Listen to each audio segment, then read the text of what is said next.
So here's the question for you and I. It's the question that comes straight out of 1 Samuel 15. And that question is this: am I fully devoted, or am I holding back? Am I pretending? It's really easy for me to give sermons about being fully devoted. Sounds like I'm so devoted. But it's also really easy for me to hold the final 10% back. The Danish philosopher Søren Kierkegaard used to talk about this. He had an analogy he used. He said, faith is kind of like swimming. And many of us are like that small child in the pool, splashing and splashing, but all the while we've got our big toe on the bottom of the pool, just in case. But Kierkegaard says faith is a leap. You have to pull the toe. And only when you pull the toe are you actually swimming. Before that, you're just posing. And the same is true for many of us. In fact, I would ask you that question this morning. Have you pulled the toe? Would you follow Jesus if all the benefits were taken away? We have all kinds of people today, I know it's there in Haiti, that say, follow Jesus and you'll get all this stuff. But I want you to see here in 1 Samuel 15, God's saying, no, I want to find out if you're fully devoted to me. Not for the stuff, not for the booty, but to obey me.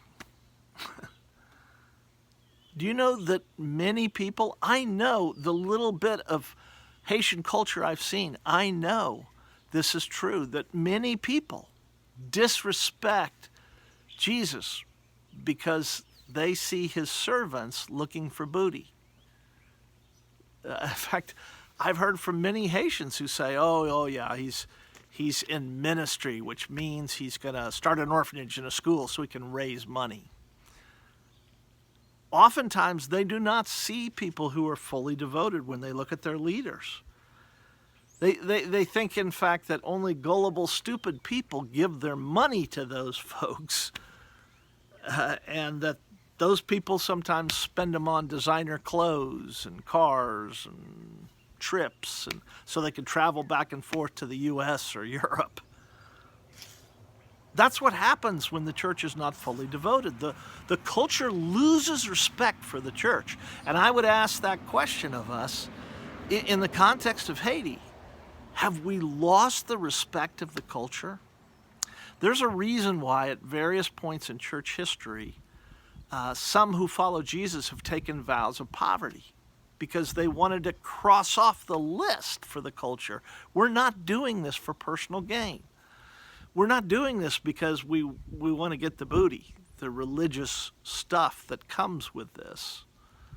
We're doing it because we're sincerely, fully devoted to Jesus.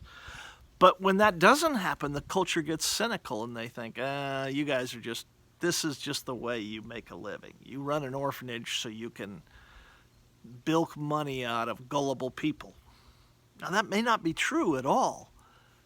But it speaks to a credibility crisis, and it's why God is so concerned about full devotion in his leaders. He wants his leaders to be different than the world. I don't do this for the money. Otherwise, we lose our credibility. The culture concludes, you're not devoted to God, you're just devoted to you. And then you kind of use God as a lucky charm you throw in there. Well, is that true for you? Is it true for me? Would I do this if I weren't getting paid to do this? Boy, I hope so. I sincerely hope so. Well, that's the question we need to address here in 1 Samuel 15.